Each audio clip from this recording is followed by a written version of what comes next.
Hey neighbor, welcome back to the first episode of 7 on Sunday for the year 2021. I've missed doing this show, I'm excited to bring it back. I can't promise that it's going to be every single week for now, I've just got a lot going on. But the good news is, I've got a lot of other episodes already written out and planned. There's more on the way, including this one, 7 dancer artists that I have a love-hate relationship with. I have a sneaking feeling that I don't need to explain to you guys what it's like to be torn on an artist. Like maybe you love some of their stuff, you hate it. Do I really need to elaborate away? Basically, these are artists or bands that I feel torn on, either because I've loved a lot of their past material, but in recent years maybe they pushed me away, vice versa, or maybe I just don't want to publicly admit sometimes that I like this artist or some of what they do, but I do. Or don't. Be patient, you'll see. I'm coming clean, laying it all on the line. I appreciate you dropping in to see my takes, however hot or cold you might find them to be. Leave a comment down below letting me know some of your love-hate relationships in music, and also leave one letting me know what you'd like to see more of on SOS this year.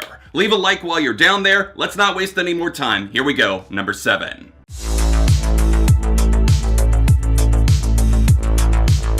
Billy Corgan is talented, but we all know that it's been his show for a very long time. We call them the Smashing Pumpkins, and they do have 2 classic albums, at least in my eyes, Melancholy and the Infinite Sadness, Siamese Dream. They've got 2 really good, if not great in their own way albums with Gish and Adore, and then they've got the stuff like post the breakup around the year 2000, and then they came back with Zeitgeist, which has a few strong moments, but their output since then, it's left a lot to be desired, and that's putting it extremely politely. When the Smashing Pumpkins were firing on all cylinders, they had that classic lineup, and that includes Darcy, and now that they've brought back most of that classic lineup minus her, it just doesn't feel the same. Jimmy Chamberlain, for example, extremely talented drummer, but it's the production, it's the songwriting, it's the bubble in the corner that Billy Corgan paints himself into, and I just don't know that he has it anymore. The 2010s just saw the Pumpkins as a band, as a vehicle for creativity, is just lacking, inadequate. There were good ideas. I give credit to Jeff Schroeder as well. He's still a band member. He came on late during Zeitgeist, I believe, and still to this day, I find them trying to get into the classic Pumpkins mindset, but Sear, that released in late 2020, was yet again proof that they can make good songs, like Witch in the title track, but so much of it just gets bogged down by Billy indulging himself.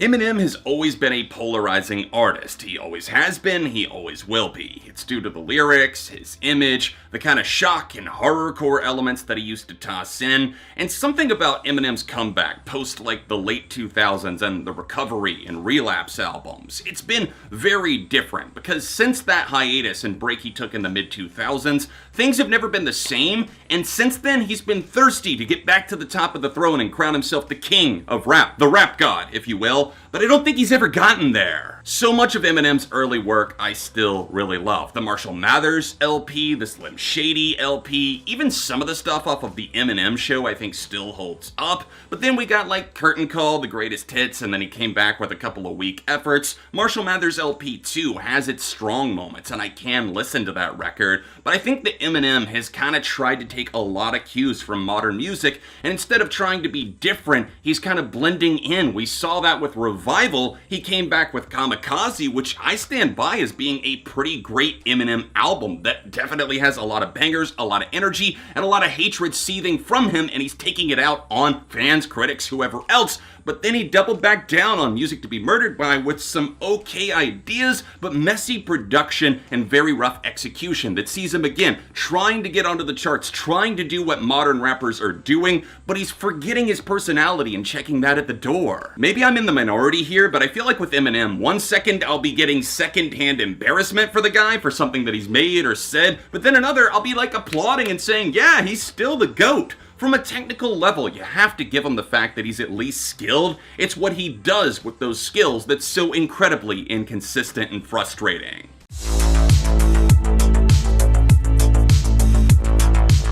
My fellow virgins, with a hand over my heart, I come to you with a heavy head and saying, yes, of course, as long-standing Weezer fans, we know it's the ups, it's the downs, the very depths of the downs, and then the rebounds. That's what makes us Weezer fans. With Weezer, we know the top four, right? We got Blue, we got Pinkerton, we got White, we got Ube. Those are the top four, the undisputed classics from Weezer. With the amount of albums that Weezer record, you're gonna get a lot of misfires. And at this point in their career, they're literally trying everything, and some of the stuff they're throwing at the wall, it sticks, but some of the other stuff, it's just flying off into space. Weezer are a group that you don't want to abandon on the side of the road. You want to leave them for dead sometimes. God dang it, guys, you put out Ratitude and it made me question everything, but you came back with Everything Will Be Alright in the End, and even recent albums like OK Human that are genuinely surprising and compelling. Let's not spend too much time here because I feel like Weezer are the literal dictionary definition of a love-hate relationship in music. Rivers Cuomo is God. The man is just too likable, too strange, too much of a goofball, oddball, quirky son of a bitch to ever hate. So while I might hate some of the music they've made, I could never hate Weezer.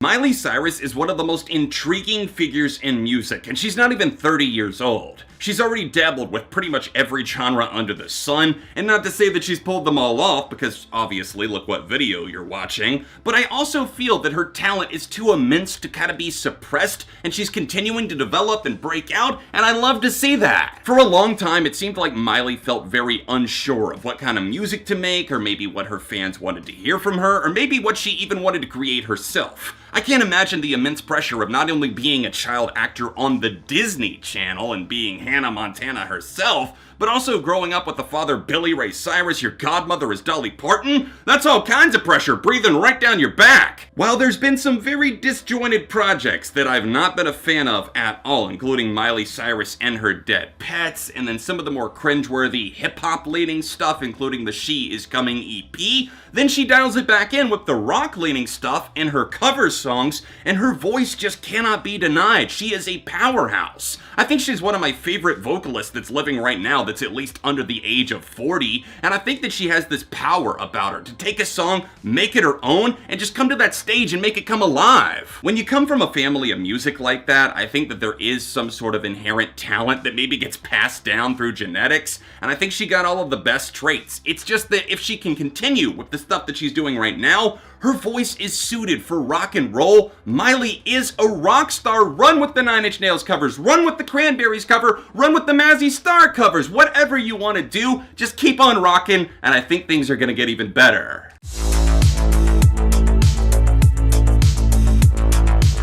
For me, it's the inconsistency. The 1975 have all but proved that they are willing to put out anything and everything. The sheer magnitude of the releases sometimes, it just feels a bit inconsequential because you know that they didn't cut this down, they didn't taper expectations, instead they tried to send them to the moon. I've been a fan of the 1975 since 2013, shortly before they dropped their self-titled album. I loved a lot of the songs from the EPs, I loved most of the self-titled. I Like It When You Sleep was my album of the year 2016, and for me, that was their peak in creativity, but now it kind of feels like they're circling the drain, like they don't exactly have a lot of ideas left in the bank, and now they're putting that on display, and it's kind of awkward, because some people are going to love it, they're going to call it avant-garde, but then you've got the fans on the other side of the fence that are just kind of scratching their heads a bit, and that's me. You see, I think A Brief Inquiry into Online Relationships had a lot of good ideas. They took influence from the likes of Radiohead, and they dialed it in to make it very 1975-esque. I also felt like a couple of songs on Notes on a Conditional Form had something going for them, but overall, that's kind of an irredeemable mess. Matty Healy, the rest of the 1975, if I could just come closer and offer a bit of advice, drop the pretentiousness, settle into a groove, and for the love of God, stop announcing your album plans 2 years in advance.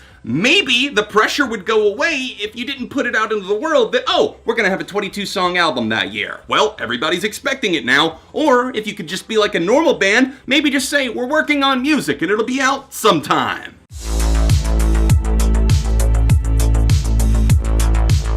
This one hits different because this man, this project Owl City, this was my teenage years, my late high school experience personified. I would put on my iPod, just throw on the headphones, and just lay back in bed, and I would instantly be transported to whatever ethereal, candy-coated dream that he would conjure up. When I discovered Owl City in 2008, it was before he had his big break with Ocean Eyes in '09. This was a time where he had less than 2,000 likes on Facebook. I remember clicking Become a Fan, and I was just shocked. I had to tell all of my friends. I was so excited, and I was just drifting away to these dream worlds. But then, things started to change in the 2010s. Things took a turn in 2012 with the release of the album The Midsummer Station. It had a lot of singles that I felt were trying very, very hard to get on the radio, and while Ocean Eyes might have been his biggest album, that was still kind of a resurgence for Owl City. If you ask me, his best projects are his debut EP of June, then Maybe I'm Dreaming, a full-length album, and also All Things Bright and Beautiful, which is so amazing. That album still to this day, I mean, so many people are sleeping on it. 2014 brought about the release of the Ultraviolet EP, and I loved that project. I thought it was a sign of life, but unfortunately, my knees were cut out from under me with the release of Mobile Orchestra, his worst album in 2015. Cinematic wasn't that much better in 2018, and though he tried to go back to this dreamy aesthetic,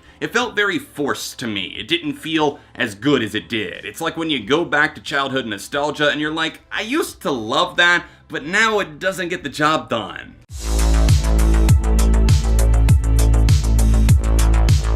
Falling in Reverse at number 1. There is a plot twist that I didn't see coming, but I have to put it out there. I hate to admit when I don't hate something that he does, because Ronnie Radke, I still believe to be a pretty shit human being, but damn it all, he is talented, and some of the stuff that he's done, including recent singles like Popular Monster, they're too good! If you're not familiar, Ronnie Radke was formerly the singer of Escape the Fate in the mid-2000s. He was jailed briefly, he got back out, he started this band Falling in Reverse, and while they've been through a ton of lineup changes, the one thing that's been consistent, it's Ronnie. It's his baby, it's his project. There was so much hype around their debut album, The Drug in Me Is You, because Ronnie was out of jail, they were out of Escape the Fate, and they wanted to see was he going to diss his former band, which he did. That album slapped back then, and I don't know how, but it still holds up to this day. I revisited it in 2021, and I like it. Fashionably Late was a miss. That was their sophomore album, and it saw Ronnie trying out a lot more of his rapping. I still find the track Alone to be embarrassing, but Ronnie did make it clear from the start that he didn't just want to be a post-hardcore or a rock band. He wanted to try out a lot of different genres.